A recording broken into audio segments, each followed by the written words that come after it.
Hello everyone, welcome to another very interesting session on our channel Smart Kira. आज का जो session है वो टारगेटेड है एक पर्टिकुलर इशू को लेके।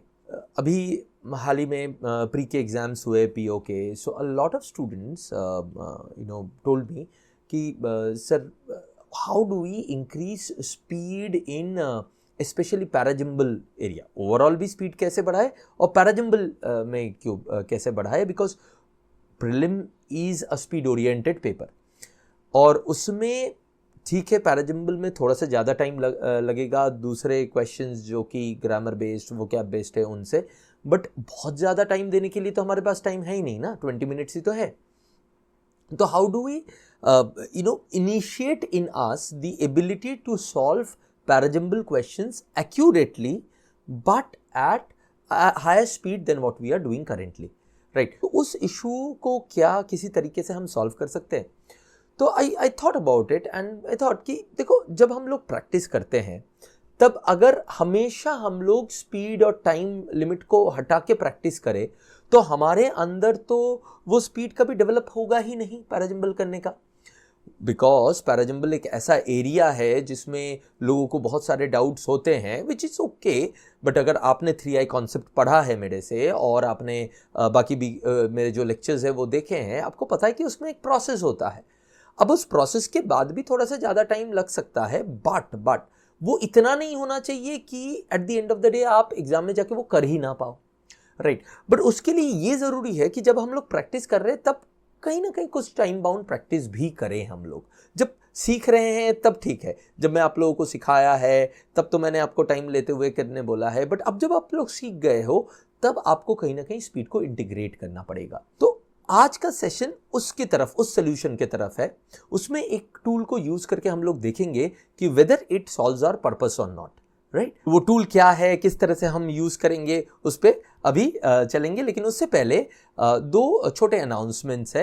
ये there had been a lot of request कि sir when we go to the course page बहुत सारे कोर्सेज दिखते हैं, which one should we take. तो मैंने सोचा कि आई वुड जस्ट क्लैरिफाई कि कौन किस चीज़ के लिए जाना चाहिए और कौन किस चीज़ के लिए नहीं जाना चाहिए। फॉर एग्जाम्पल, अगर आपने इंग्लिश और सीआर का अचीवर्स प्रोग्राम लिया है, राइट, तो आपको और कोई भी मेरा प्रोग्राम उस पीरियड के लिए लेने की ज़रूरत नहीं है। सारे के सारे प्रोग्राम का सब्सक्रिप्शन कॉम्प्लीमेंट्री है उस प्रोग्राम के साथ। पर अगर आपको कोई पर्टिकुलर स्किल के लिए मुझसे पढ़ना है, जैसे क्रिटिकल रीजनिंग के लिए पढ़ना है, तो गो फॉर दिस बैच, राइट। और अगर आपको डिस्क्रिप्टिव के लिए पढ़ना है IBPS PO के, तो then go for this batch. और अगर SBI PO के डिस्क्रिप्टिव के लिए पढ़ना है तो गो फॉर दिस बैच, राइट। पर अगर आपने ये ले लिया है तो don't go for any other batch. वो सब कुछ इंक्लूडेड है। ऑब्वियसली आपको क्लासेस करने के लिए इन बैचेस में जाके क्लासेस करना पड़ेगा, जिसका एक्सेस आपको है ही है। और जो और एक अनाउंसमेंट था वो था कि please be part of this group, the open group, because इसमें हम लोग बहुत सारे एक्टिविटीज़ कर रहे हैं और करने भी वाले हैं आगे, जो इस साल के एग्जाम में आपको हेल्प करेगा। हमारा जो इंग्लिश और सीआर का ग्रुप है। Now let's go to the tool now. अब ये टूल कौन सा है, let us see. The tool is smart किराज स्पीड ड्रिल्स, ठीक है। तो ये शायद ये है सोलो ड्रिल्स। पैराजम्बल करना है ना हमें, लेट अस से इंग्लिश लैंग्वेज में आएगा। 10 क्वेश्चन का ही करते हैं। पैराजम्बल रीअरेंजमेंट ऑफ सेंटेंसेस, इसको देखते हैं क्या बोल रहे हैं। सिलेक्ट लैंग्वेज इंग्लिश, ओके ठीक है, राइट। ओके, इसको बड़ा कर देते हैं ना। ओके, सो हमने रीअरेंजमेंट के 10 क्वेश्चन किए हैं। Let us see now. Let us do it. The following is grammatically correct. You have to arrange the 4 parts to make it contextually and grammatically. This one, ठीक है. For decades, this one is. Although monkeypox has been established in parts of Central and West Africa for decades, right? It was not known to spark large outbreaks. तो BC-AD होना चाहिए. If businesses don't come together to address the waste issue, अच्छा इसमें ये bold क्यों, choose the option, first part has been marked as bold। अच्छा, first part इसमें उसी पोजीशन पे है। each of the question is then followed by 5 option, ठीक है, राइट। तो अब बाकी बी सी ए डी को करना।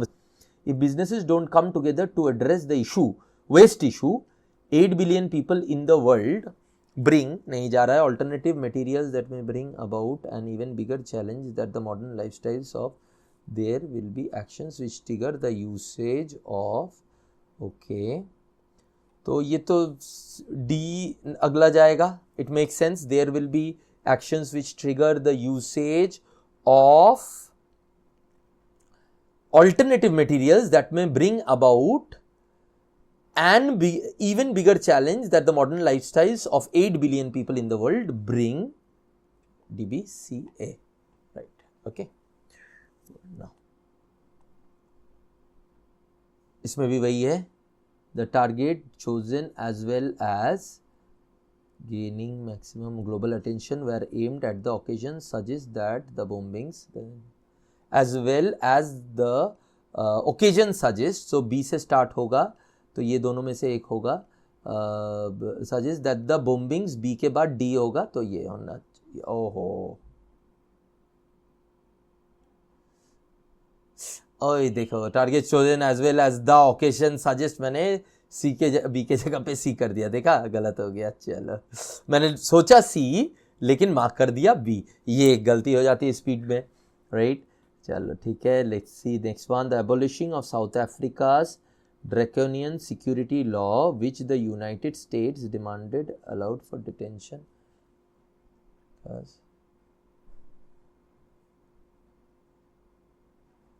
तो इसमें पहला तो the United States demanded the abolishing of South Africa, तो एक ही तो ऑप्शन है, सी है। फिर भी एक बार देख लेते हैं, B D, draconian security laws which allowed detention, हाँ ठीक है ये। Up to a quarter of income option, अच्छा, तो tuition fees contribute up to a quarter of the income for the most universities in the US, Australia, B A C D, ठीक है। अच्छा, अब ये 5 वाला आ गया, इसको देखते हैं। After finding the theory of relativity, physicist discovered that time is an illusion eight many levels. If okay, ये इंट्रो हो सकता है, हाँ हो सकता है, 3I कॉन्सेप्ट के हिसाब से ये भी इंट्रो हो सकता है, थोड़ा थोड़ा एक्सप्लेन करते हुए जा रहा हूँ। If our job is likeable and of interest, the time goes quickly, and if it is not interesting and is forced on us, then it is difficult to spend time. Okay, ये तो unrelated है, but और ये first sentence नहीं हो सकता। They say everything is relative, there is no absolute time और absolute space, ठीक है। दे से कौन, दे मस्ट बी फिजिसिस्ट होंगे यहाँ पे, तो ए सी एक पेयर बनते हुए दिख रहा है। फिर भी आगे बढ़ते हैं। At the mid level fastness and slowing of time, mind level sorry, fastness and slowing of time is determined by various factors. Okay, like the situations when we are happy we feel the time is running fast, and when in distress it seems to be moving slowly. The duration of time also depends on the nature of the work. वाह, ठीक है। तो ये also depends, मतलब इससे पहले हमने बात किया है कि किसी और चीज पे डिपेंड करता है, जो कि है डी पे बात हुई है। तो डी और ई मैंडेटरी पेयर है, बिकॉज डी में जो हम लोगों ने बात किया है वही इधर है। मैं एक बार उस पे जाता हूँ, मेरे उस पे देखो, तो क्या है, एक मुझे ए सी मैंडेटरी पेयर दिख रहा है, ठीक है। एक मुझे जॉब इज लाइक, ठीक है, तो हमें डी ई मैंडेटरी पेयर दिख रहा है, और एक मुझे एफ बी मैंडेटरी पेयर दिख रहा है ना। Duration of time also depends of the nature. तो अब अगर ये मैंडेटरी पेयर है और ये एफ बी ऑब्वियसली डी के बाद आएगा, पहले एक चीज डिपेंडेंस दिखा दूंगा उसके बाद, तो मेरे हिसाब से A C D E F B. अब क्वेश्चंस देखते हैं। ए इंट्रोडक्शन, बिकॉज उसी ने सब इंट्रोड्यूस किया है। Which of the following should be the sixth statement? A C D F B, B is the sixth statement. Fifth statement A C D F B, F is the fifth statement. Third statement A C D D D D D D is the statement. Which of the first statement after rearrangement? A. और which of the is the fourth? Fourth क्या है? ए C D ई, है ना, वही था ना, ए C D ई, हाँ D E. Okay, अरे नेक्स्ट क्यों नहीं जा रहा ये? ओह, सबमिट करना पड़ेगा। Okay okay, right, submit drill. Okay, चलो अब क्या हुआ, इधर हम लोगों को फिर टाइम टोटल 6 मिनट्स ना 5 मिनट 27 सेकेंड्स, अच्छा रॉन्ग पे 36 सेकेंड्स, तो टोटल 6 मिनट्स का टाइम है। सो टोटल 6 मिनट्स में पैराजंबल के 10 क्वेश्चंस, राइट।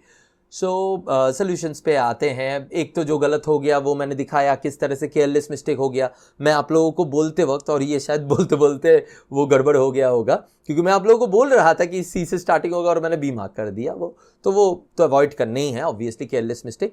बट इस टूल का एक मुझे अच्छा चीज़ जो दिखा वो ये है कि you are always on your toes to complete. अब देखो 6 मिनट में बोलते बोलते मैंने किया, तो हो सकता है कि बिना बोले बिना एक्सप्लेन किया आप लोगों को करता, ज़्यादा फोकस से करता तो शायद 5 मिनट के अंदर भी हो जाता। But you see it is much lesser than what we normally do in our test. ठीक है, टेस्ट में हमें 3-4 मिनट 1-5 के सेट पे चला जाता है, यहाँ पे हम लोग अराउंड 2.5 मिनट्स में 2.5 मिनट्स में 1-5 का सेट कर पाए।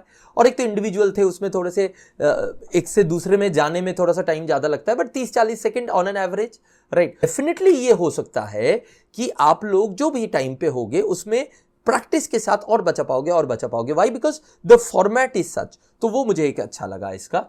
और दूसरा इसमें सोल्यूशन कैसे देते हैं, अरे वाह, उसके बाद एक्सप्लेनेशन के साथ सोल्यूशन भी आ जाता है। So that was it. So I hope that you are able to now understand कि how this tool might help you in increasing your speed. मुझे लगता है so if you are having that issue कि parajumble में speed नहीं बढ़ रहा है, तो इस टूल के हेल्प लेके आप कर सकते हो। Thank you very much. See you in the next session. Bye bye. All the best.